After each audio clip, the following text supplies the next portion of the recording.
पृथ्वीच्या कवचातून धातू काढण्याचा मार्ग कोणता आहे याची आपण कधी कल्पना केली आहे का?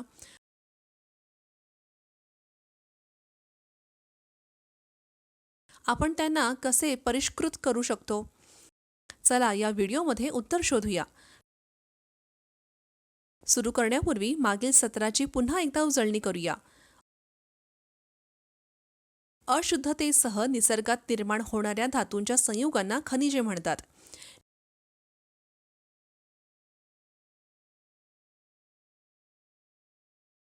ज्या खनिजांपासून धातूला आर्थिकदृष्ट्या वेगळे केले जाऊ शकते ते आहेत धातू म्हणतात. धातूंच्या संयुगांसह माती, वाळू आणि खडकाळ पदार्थ यांसारख्या अनेक प्रकारच्या अशुद्धी धातूंमध्ये असतात. या अशुद्धींना गँग्यू म्हणतात.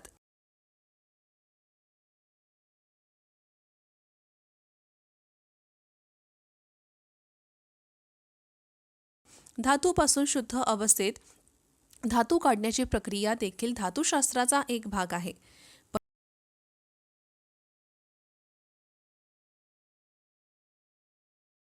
परिणाम: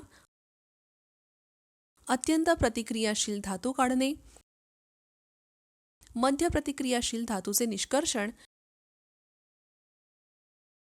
कमी प्रतिक्रियाशील धातू काढणे,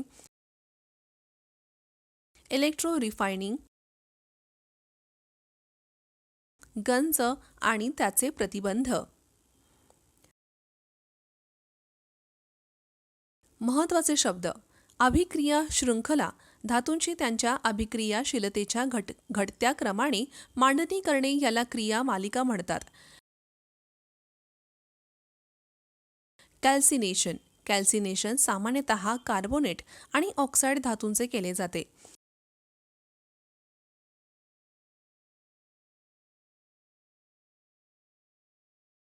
शुद्धीकरण. अशुद्ध धातूपासून शुद्ध धातू मिळवण्याच्या प्रक्रियेस धातूचे शुद्धीकरण म्हणतात.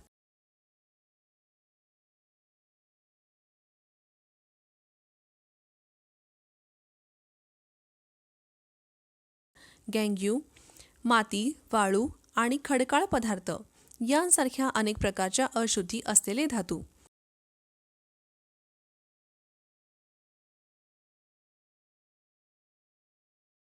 आजच्या धड्याचा संकल्पना नकाशा पाहू.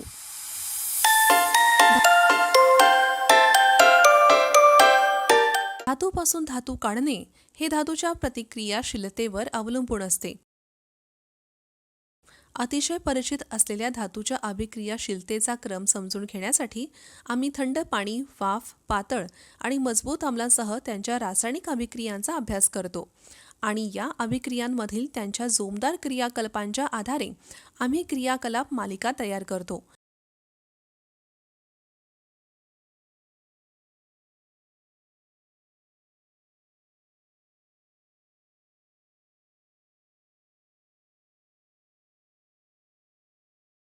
Potassium K, sodium Na, calcium Ca, magnesium Mg आणि ॲल्युमिनियम Ai यांसारखे धातू इतके प्रतिक्रियाशील आहेत की ती मुक्त स्थितीत निसर्गात आढळत नाहीत.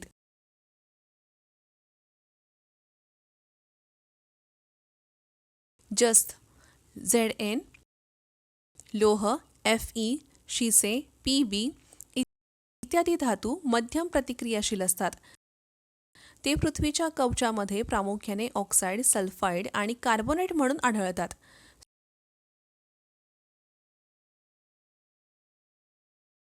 सोने Au आणि चांदी Ag सारखे धातू सर्वात कमी प्रतिक्रियाशील असतात आणि ती निसर्गात मुक्त अवस्थेत देखील आढळतात. त्यांच्या रिॲक्टिव्हिटीच्या आधारे आम्ही खालील दर्शवल्याप्रमाणे त्यांच्या रिॲक्टिव्हिटीच्या उतरत्या क्रमाने धातूची मांडणी करू शकतो. अभिक्रिया मालिकेच्या शीर्षस्थानी असलेले धातू अत्यंत प्रतिक्रियाशील असतात. त्यांची प्रतिक्रिया मालिका खाली कमी होते. उदाहरणार्थ पोटॅशियम, सोडियम, ॲल्युमिनियम हे प्रतिक्रियाशील धातू आहेत. प्रतिक्रियाशील धातूमध्ये त्यांच्या सर्वात बाहेरील शेलमध्ये इलेक्ट्रॉन गमावून केशन तयार करण्याची क्षमता मोठी असते.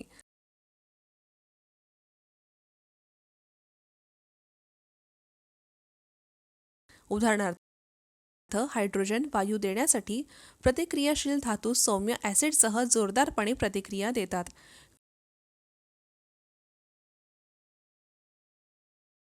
खोलीच्या तापमानावर हवेतील ऑक्सिजनसह प्रतिक्रिया देऊन उच्च प्रतिक्रियाशील धातू जळतात. त्यांचे उत्खनन इलेक्ट्रोलाइट्स घटाने करावे लागते.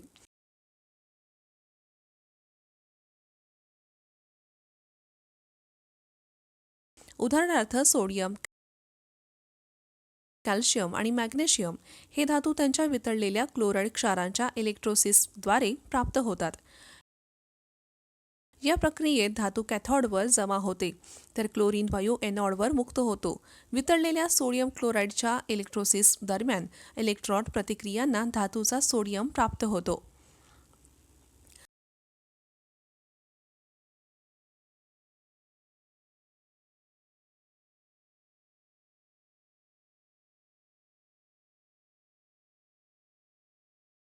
मध्यम प्रतिक्रियाशीलता असलेले धातूमध्ये लोह, जस्त, शिशे आणि तांबे यांचा समावेश होतो.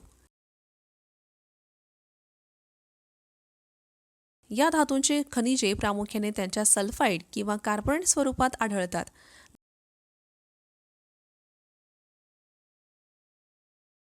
धातू त्यांच्या ऑक्साईड स्वरूपात मिळवणे सोपे असते. सल्फाइड किंवा कार्बोनेटपासून नव्हे.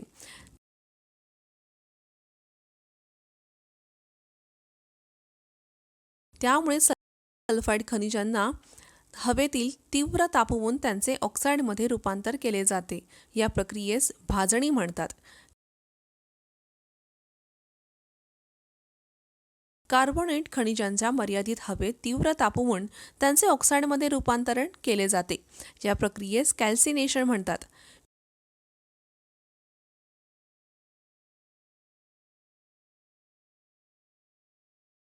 जस्त खनिजांच्या भाजणी आणि कॅल्सिनेशन दरम्यान पुढील अभिक्रिया होतात.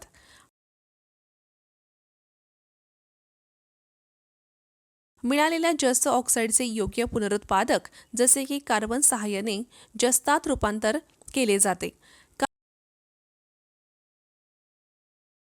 कार्बन व्यतिरिक्त सोडियम, कॅल्शियम, ॲल्युमिनियम सारखी प्रतिक्रियाशील धातू देखील धातूच्या ऑक्साईडचे धातूत रूपांतर करण्यासाठी वापरली जातात.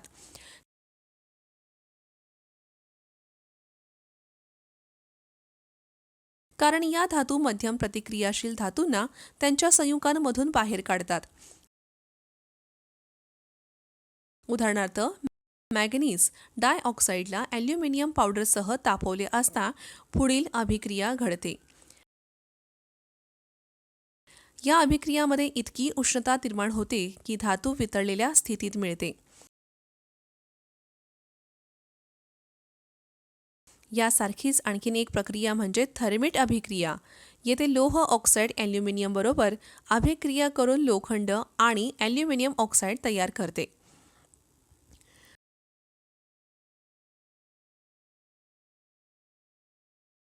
प्रतिक्रियाशीलता शृंखलेच्या तळातील धातू कमी प्रतिक्रियाशील असतात, म्हणूनच ते नैसर्गिकरित्या मुक्त अवस्थेत आढळतात.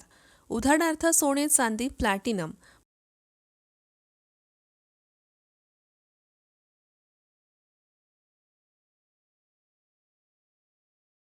मुक्त अवस्थेत तांब्याच्या साठे फारच कमी आहेत. सध्या तांबे मुख्यतः Cu2S या रूपात आढळतो.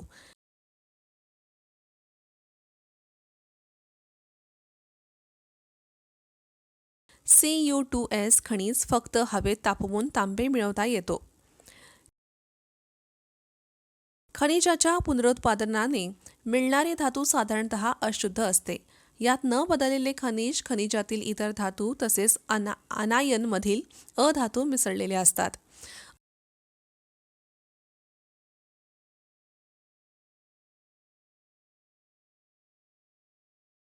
अशुद्ध धातूपासून शुद्ध धातू मिळवण्याच्या प्रक्रियेस धातूचा शुद्धीकरण प्रक्रिया म्हणतात.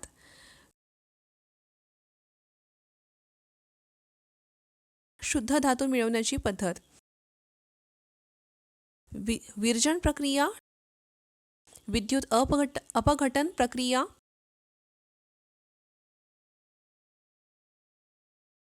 इलेक्ट्रोसिस प्रक्रिया,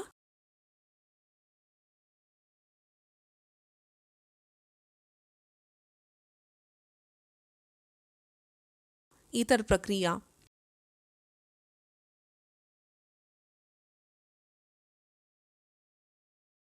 आसवन प्रक्रिया ही पद्धत कमी उष्णांक असलेल्या जस्त व पारद्यांसारख्या धातूंचे शुद्धीकरण करण्यासाठी उपयुक्त आहे, ज्यामध्ये उच्च उष्णांक असलेली अशुद्धी असतात. वितळलेल्या अवस्थेतील धातू वाफ करून तिचे शुद्ध धातूमध्ये रूपांतर केले जाते.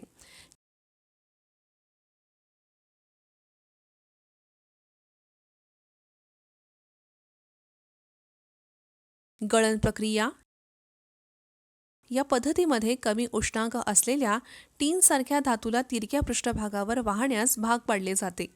त्यामुळे जास्त उष्णांक असलेल्या अशुद्धीपासून त्याला वेगळे करता येते.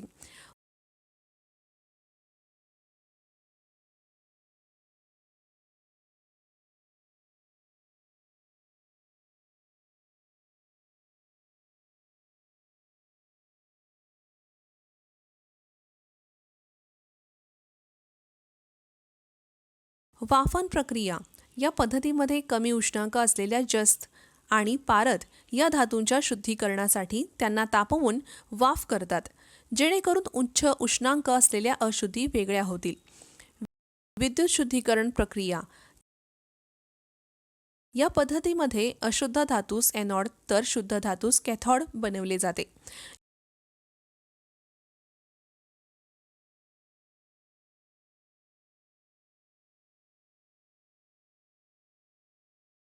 यासाठी विद्राव्य मीठ असणारा विद्युत विद्राव्य इलेक्ट्रोलाइट वापरला जातो. विद्युत प्रवाह दिल्यावर आवश्यक शुद्ध धातू कॅथोडवर साचतो, तर अशुद्ध धातू एनोड गाळ म्हणून तळाशी जमा होतो.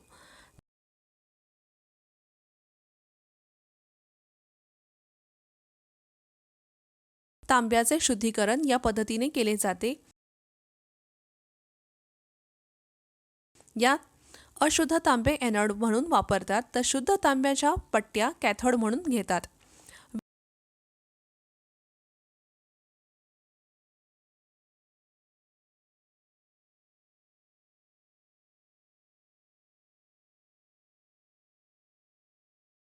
विद्युत द्रावण आम्लीय तांबे सल्फेटच्या तांब्यांचे सल्फेट द्रावण असतो.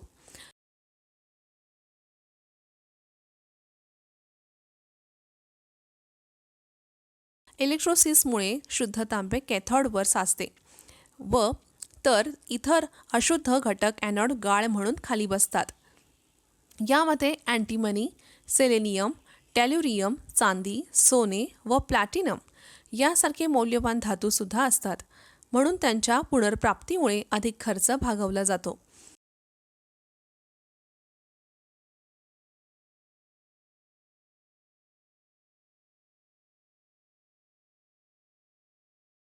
याच पद्धतीने जस्ताचेही शुद्धीकरण करता येते. लोखंड गंजणे, लोखंड ऑक्साईड, चांदी काळी पडणे, चांदी सल्फाईड, तांब्यावर हिरवा थर येणे, तांबे कार्बोनेट आणि कांस्य खराब होणे हे गंजण्याची काही उदाहरणे आहेत.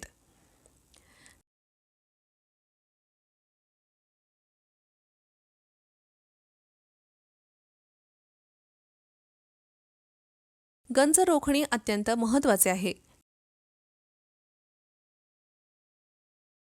यामुळे केवळ खर्च वाचवत नाही, तर पूल कोसळणे किंवा यंत्राच्या महत्त्वाच्या भागाच्या निकामी होण्यासारख्या अपघातांपासूनही बचाव होतो.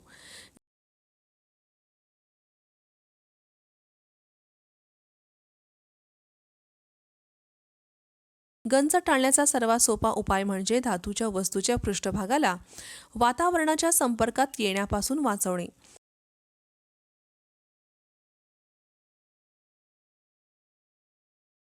हे पृष्ठभागावर रंग लावून किंवा काही रसायने उदाहरणार्थ बिस्फेनॉल वापरून केले जाऊ शकते.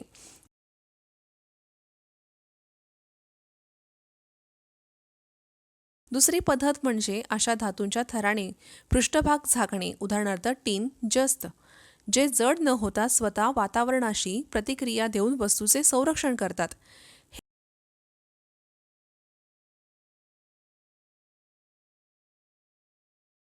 हे सहसा विद्युत मढत इलेक्ट्रो प्लॅन्टिंग पद्धतीने केले जाते. आणखीन एक विद्युत रासायनिक पद्धत म्हणजे दुसऱ्या धातूचा, उदाहरणार्थ मॅग्नेशियम जस्त, बलिदानी इलेक्ट्रोड म्हणून वापर करणे, जो स्वतः गंजतो पण मुख्य वस्तूचे संरक्षण करतो.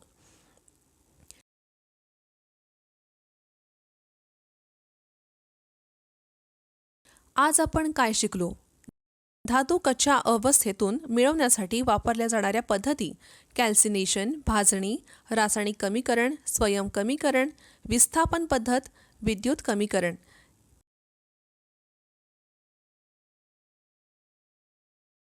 कॅल्सिनेशन ही प्रक्रिया म्हणजे खनिजाला प्रखर तापवणे, परंतु हवेच्या किंवा प्राणवायूच्या अनुपस्थित.